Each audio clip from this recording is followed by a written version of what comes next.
waaw ñu mën a wax sans problème. ok. ñu koy pousse ci suuf rek ñu awu ko. waaw ok ok. alors sama question sama question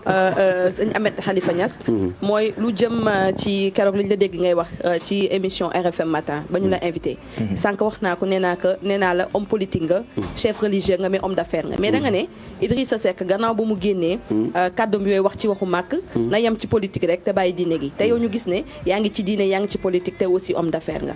wax jooju fan la tegu. waaw li ma ci jublu. mooy spécialité moom buñ ko xamee ba tey ci politique lañ ko xamee wuñ ko beneen ndax toll na jamono mu ñëw fëgg sama kër ne ma maître Ablaye Wade moo ko yónni booba maître Ablaye Wade mi ngi jiite opposition bi booba ba léegi am na sax livre mu bind maa ngi ci bind rencontre boobu na mu demee xamee wuñ ko leneen mi ngi mel ne tey ma xëy rek di waxi docteur dañ maa war a wax ne ma waxal waxi diine wala waxi politique bu fi waxi docteur parce que loolu dadul spécialité am waxuma nag ne xamu ci dara man xam naa dara ci mathématique mais taxul ma nekk mathématicien beneen affaire la waaye li ma xam ci mathématique taxul ma mën a bind ay théorème mathématicien koy bind du dëgg kon nag li am importance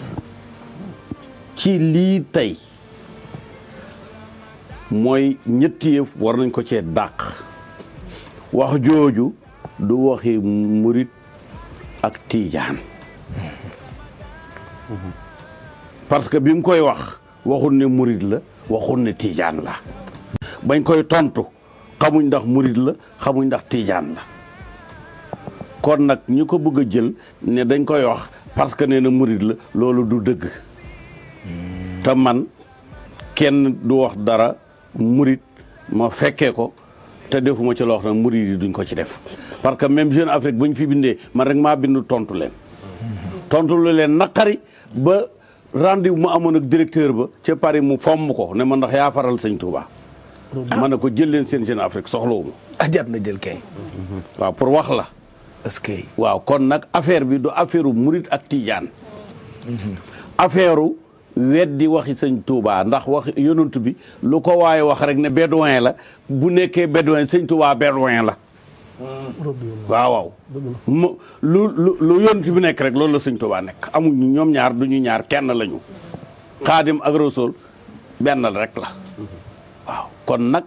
affaire boobu nañ ko tëral ne am na kilifa yu ci wax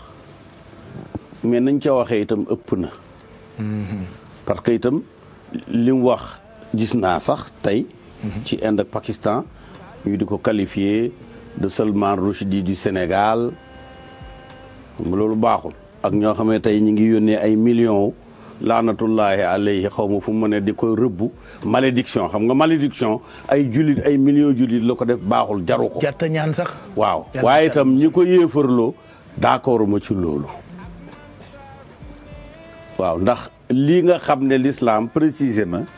li nga xam ne mooy acte d'apostasie mais duwul baat booy wax rek ñu ne la yéefar nga parce que ku ko wax sax am nga délai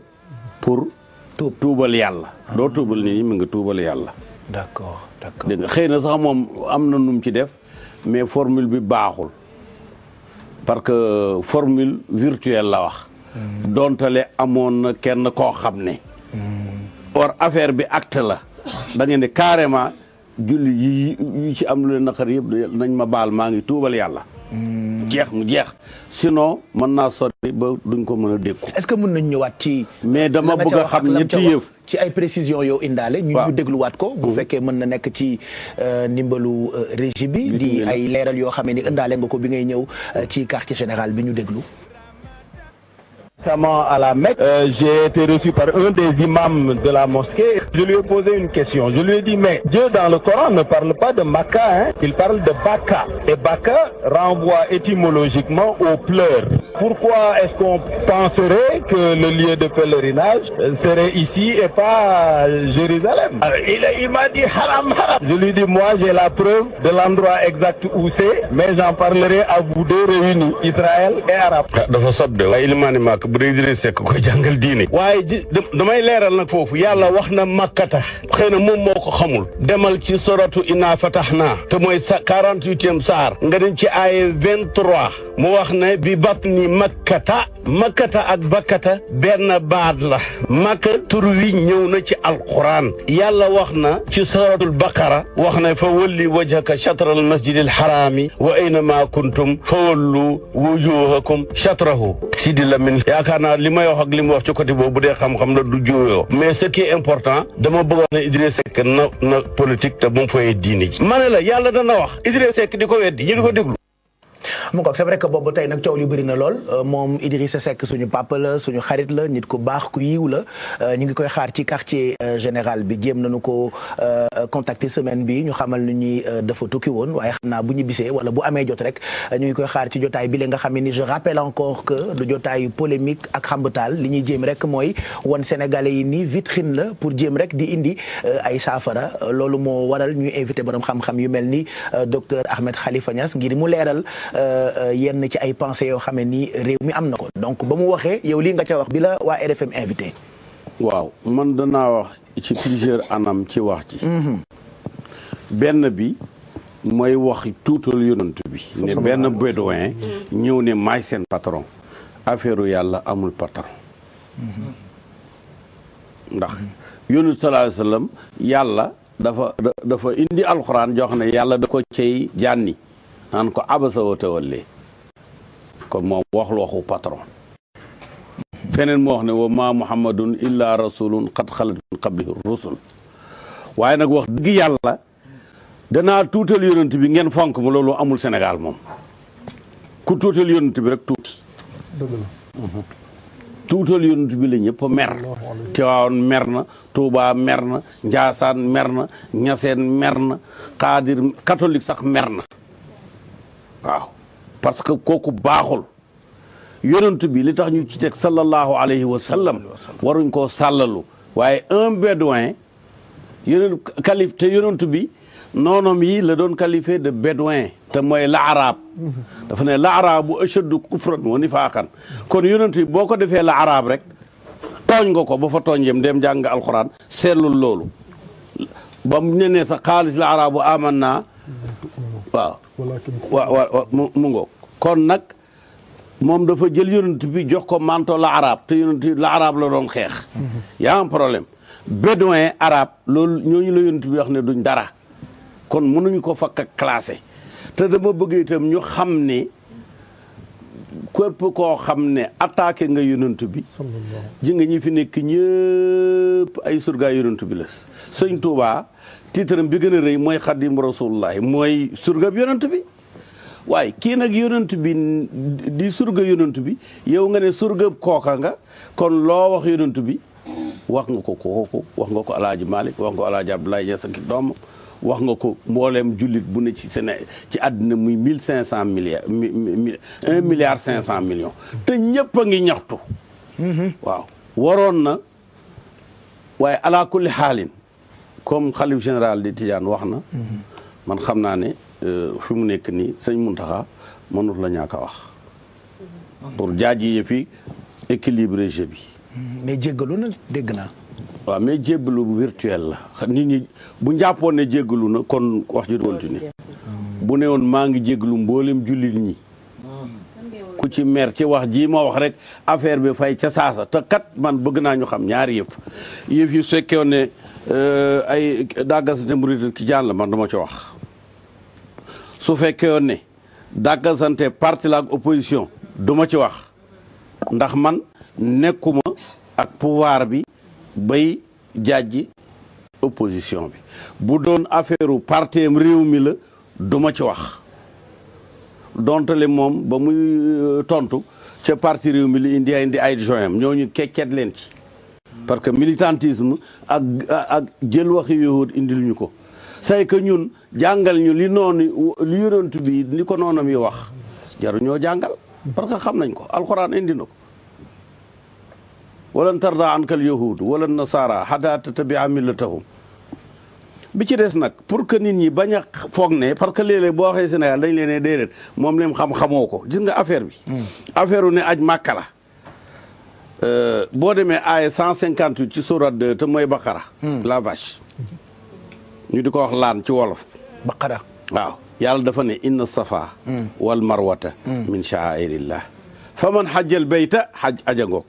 aw i'tamara fala junaha alayhi an yatawafa bihima safa ak marwa fan lañ ne yàlla moo wax ne ku bëgg a aj mënoo aj te dawoo safa ak marwa xanaa boobu leer na ku weddi loolu nag yaa kàcci ak koo mënoo doon ku weddi loolu yàlla wax yow na wàcc ko yonent bi yow moomu yaa kàcc ak koo mën a doon nag waaw ndax mënuñu weddi yonent bi impunément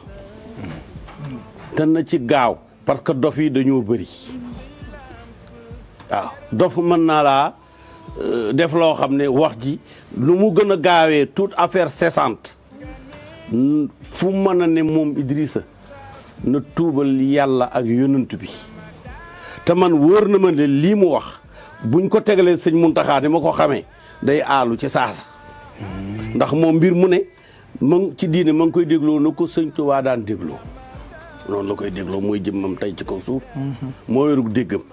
te it du ànd ak du ànd ak loolu mukk boo ko doon murid laa ba pare weddi yonent bi tax du ànd ak yow dafa leen déedéet yow murid soxlawu la waaw ndax nag murid lu jafe la ndax yàlla ko indi ci alxuraan diine dafa sensible waaw dafa sensible man bëggoon naa laaj tuuti rek benn question par rapport ak li mu wax ñun ñëpp dégg nañ ko te nekkul loo xamante ni lu neex la mais man jàppoon naa ne kilifa bu mel ni yow waroon na ko woo téléphone wala jéem a gise ak moom comme yéen sallallahu alayhi wasallam waxoon unsur axaaka zaliman aw mazluman comme moom bi ma annahu zalim ñu woo nga woo ko ne ko kat ni nga defee du nii ak nii ak nii comme ça mu revenir à la raison. est-ce que loolu contraire ba la def dafa ne wax leen ni doomi Khalifa Niass mooy Musalimatul Kazaab te Khalifa Niass ay moromam mooy wàllu yi fi ne rek yu mag yi ñu tudd Touba ak Tiwaawan ak feneen kon boo waxee doomam dara rek doomi ñooñu ko wax maanaam man mën naa wax man ne lu mu wax Sidi Lamine rek sëñ Mountakha la ko wax ko sëñ Mbaye Mansour wax ko Cheikh Tidiane wax ko ñeneen. mais xam nga dafa neexul tamit. waaw non warul wax loolu. waaw d'accord naa non au contraire au lieu mu wooñu dafa jóg ne gars yi kon nag en attendant ma ñëw ci bu ñu waree ba pare boobu xam nañ ne cyberu Thiès boobu cyber boobu. am na fa une vingtaine d'internautes boo xam ne ñu ngi denc seen i saaga ak seen i kii di saaga nit ñi mais loolu day du dem fenn. ndax tey sëñ Mbaye Mansour loolu moo wax ay dizaines de milliers de personnes ñoo lay envoyé ay tweet ak i message bu submergé li nga foogoon ne mooy pexe ci kii parce que yàlla ne woyam kurona woyam kurulaa wala xayrul maakirin affaire bi mënuñ ko sottalee caay-caay dellu ci yàlla rek tuub rek amul leneen tuub rek tuub bu leer nañ mu jeex mais man li ma doon te itam su fekkee ne pour séddale réew mi du séddali ko parce que murit bu ne am nga tiijaan yoo xam boo xam ne gënal la murid yu bëri et c'est réciproque ci diggante waaw murid tiijaan bu ne it am nga murid yoo xam ne ñoo la gënal tiijaan yu bëri parce que ñun ay doomi ndey la ñuy mot te tarixa tiijaan boobu sëñ Tuubaa daf ko daan joxe am na ñu ko joxe ba tey ñi ngi koy wirdo kon nag booba du tarixa boo xam ne étrangère la ci Touba man ñaata yoon man sama kër ga ci Touba bu ma fa ñëwee damay wasifa di xadra juma ak yëpp te sama kër a ngi jàkkaarloo fi bagaay sëñ Tuubaa bi ne ca diggu barab bu sell boo nga xam ne mooy bayti kon nag ce qui est important bu mu jéem a tàqale murid yi ak tijaan yi parce que yow wax nga wax ju ñaaw ñu ñëw ne la nga ne waaw léegi murid laa waaw avant loolu bi nga wax ji nekkoon murid su fekkee nag nee nga murid du xaste du saaka man xam naa loolu murid ñu yoru lañ te man personnellement damay wax ne man service bu ma dem du ma soxla fekk fa murit moo ma gënal fekk fa tijaan ndax boo fekkee murit dana def ni muy def sëriñam te boo ko fekkee tijaan day leen man faaliwuma kenn bari na bokk. xam naa ni du ñàkk mu jéggalu docteur ci wax ji en tout cas à suivre ñun ñu ngi koy ñaan mu ñëw ci plateau bi ñu gën ci mën a waxtaan wante sànq question bi li mu commencé mooy que da nga wax ni moom na jàpp ci politique te bàyyi religion bi te Sénégal ñu ci bëri dañuy wax ni tey homme religieux yi dañu waroon bàyyi politique bi yem ci religion bi aussi yow wax jooju nan nga ko jàngatee. déedéet c'est que nit ñi mënuñoo bàyyi diiti diine sax bu bàyyi religion wàcc na àndam. parce que yonent bi bàyyiwuloon cité bi kenn yonent bi nekkuloon un soutenirul kenn àndul ak kenn moo jëlee fii di ko doxal boppam. te loolu it dina mës a ñëw lu nit ñàkk xel boo xalaatee xam nga ne réew mi nit yi diine yi léegi tey mu ñëw seen loxo ñu gérer ko. waaw loolu moom lu wér la. waaw parce que danañ ci ànd ak ragal yàlla yërëm miskin yi càcc gi bëri na. ak yeneen nit yi diine yi ñoo nekk Iran ñooy gérer bombe atomique ñooy waxtaan ak Amérique ñooy négocier ak Europe ay borom bi kaala lañ boo yaakaar ne borom kaala dof la déedéet borom kaala yi ñu yore àddina bi. boo demee Maroc ñoo koy gérer nit yi diine lañ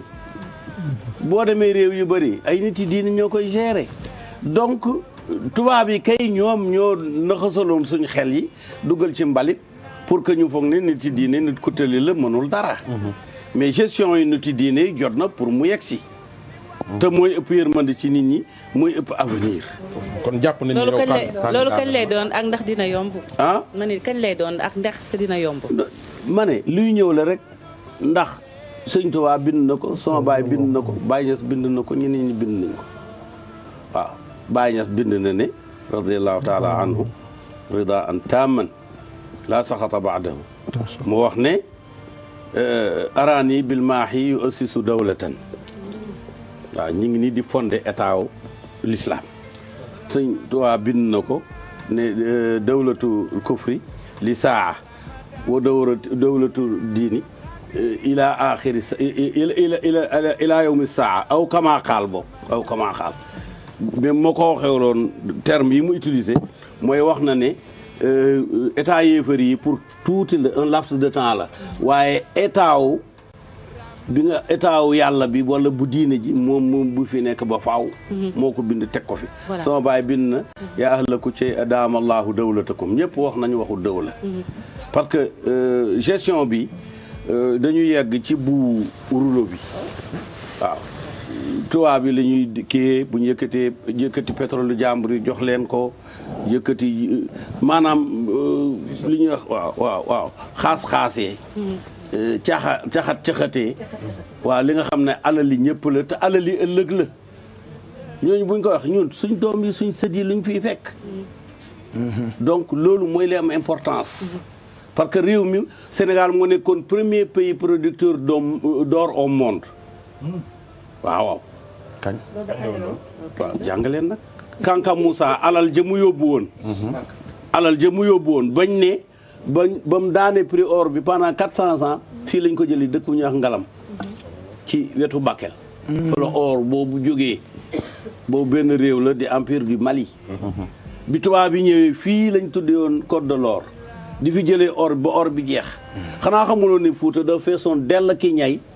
tax jàngam solo ñu di fa jëlee bien li nga xam ne mooy ivoire ba ñu tuddee ko Côte d'Ivoire